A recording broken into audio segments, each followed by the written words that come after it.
लंबे समय पहले एक गांव में नरेंद्र नामक एक आदमी उसके बहन रितिका के साथ एक छोटे घर में रह रहा था। बचपन में ही उनके माँ बाप का देहांत होने के कारण वो उसके बहन का ख्याल रखता था। नरेंद्र उसकी बहन के लिए पढ़ाई छोड़कर दिन रात मेहनत करता था और पैसे कमा के उसकी बहन को पढ़ाता था। कुछ साल बाद जब उसकी बहन का कॉलेज में पढ़ने का समय आया तो उसके गांव में कॉलेज न होने के कारण उसे दूसरे शहर में पढ़ाता था। एक दिन उसकी बहन दोस्तों के साथ बाहर जाती है। वहाँ वो पहली बार फ्रेंच फ्राइज खाती है। वो बहुत ही स्वादिष्ट होने के कारण उन्हें बनाने का विधि भी देखती है। वो कुछ आलू लेके उस विधि से फ्रेंच फ्राइज बनाने की कोशिश करती है। इतने में उसका भैया घर आता है। रितिका, थोड़ा पानी दो ना माँ। जी भैया। पानी के साथ साथ मैं इन फ्रेंच फ्राइज को भी देती हूँ, फिर उन्हें पूछूंगी कि उनको ये कैसे लगा। और ऐसे वो उसके भैया को तैयार किए हुए फ्रेंच फ्राइज पानी के साथ देती है। नरेंद्र पानी पीकर उन फ्रेंच फ्राइज को देखते रहता है। तब रितिका, भैया वो यूं ही घूरने के लिए नहीं है बल्कि खाने के लिए बने हैं, जरा खा के तो बताओ कि कैसे हैं। उसके बहन के ऐसे कहने पर ये ना जानने के बावजूद कि वो क्या है, नरेंद्र उन्हें खा कर कहता है, कैसे बनाया तुमने ये? बहुत ही स्वादिष्ट है। हमारे गांव में तो मैंने इसे कभी नहीं खाया। भैया इन्हें मैंने ही बनाया। और तब वो उसके भैया को जो कुछ भी हुआ बताती है। भैया मेरे पास एक अच्छा विचार है। क्या है वो रितिका? हमारे गांव में फ्रेंच फ्राइज के बारे में किसी को भी नहीं पता है, इसीलिए हम एक फ्रेंच फ्राइज का दुकान लगा के इन्हें बेचेंगे। तब बहुत लाभ होगा। बच्चे और बड़े इसे एक ही समान पसंद करेंगे और तुम्हें भी ज्यादा काम करने की जरूरत नहीं पड़ेगी। बात तो सही है, मगर इन्हें बनाना तो मुझे नहीं आता है ना रितिका। मुझे आता है ना भैया, मैं आपको इन्हें बनाना सिखाऊंगी। ठीक है माँ। और ऐसे वो अपने भैया को फ्रेंच फ्राइज बनाना सिखाती है। मुझे तो इन्हें बना के बेचना पसंद ही नहीं है, पर मेरे बहन की खातिर मैं ये करूंगा, तब उसे बहुत खुशी होगी। बेटा इन्हें बनाना तो बड़ा आसान है और हमारे गांव में भी आलू का दाम कम है। ये सब मैं तुम्हारे ही लिए कर रहा हूँ। ये कह के नरेंद्र आलू को खरीद के एक नया दुकान लगा के फ्रेंच फ्राइज बना के उन्हें बेचने लगता है। उसी तरफ जाते हुए सारे लोग फ्रेंच फ्राइज का एक नया दुकान दिखने पर वहीं जाकर खरीदने लगते हैं और उन्हें बहुत पसंद करते हैं।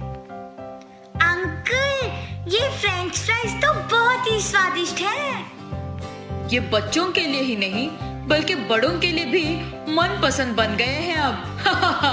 अब तक तो हमारे गांव में इन्हें किसी ने नहीं बेचा। ये बहुत ही स्वादिष्ट है। ऐसे उसकी प्रशंसा करते हुए सभी खाते थे। कुछ साल में ही नरेंद्र का फ्रेंच फ्राइज व्यापार बहुत प्रसिद्ध होता है और वो बहुत सफल भी होता है। फ्रेंच फ्राइज को बनाने के लिए भी उसके नीचे कुछ लोगों को काम पे लगाता है। नरेंद्र को बहुत कम समय में व्यापार में इतना सफल होना देख गांव के लोग आश्चर्यचकित रह जाते हैं। नरेंद्र के बगल वाले दुकान का मालिक वंशी था। उसे हमेशा उसके व्यापार से ज्यादा नरेंद्र के व्यापार का विकास होना देख जलन होता था। इसके सफलता को ऐसे देखने से कुछ नहीं होने वाला। उसके दुकान को ही गायब कर देना होगा। हाँ, उस रात को सबके सो जाने के बाद वंशी नरेंद्र के दुकान को गायब कर देता है। नरेंद्र जब सुबह उठ के उसके दुकान की ओर जाता है तो उसे वहां कुछ नहीं दिखाई देने पर वो हैरान हो जाता है।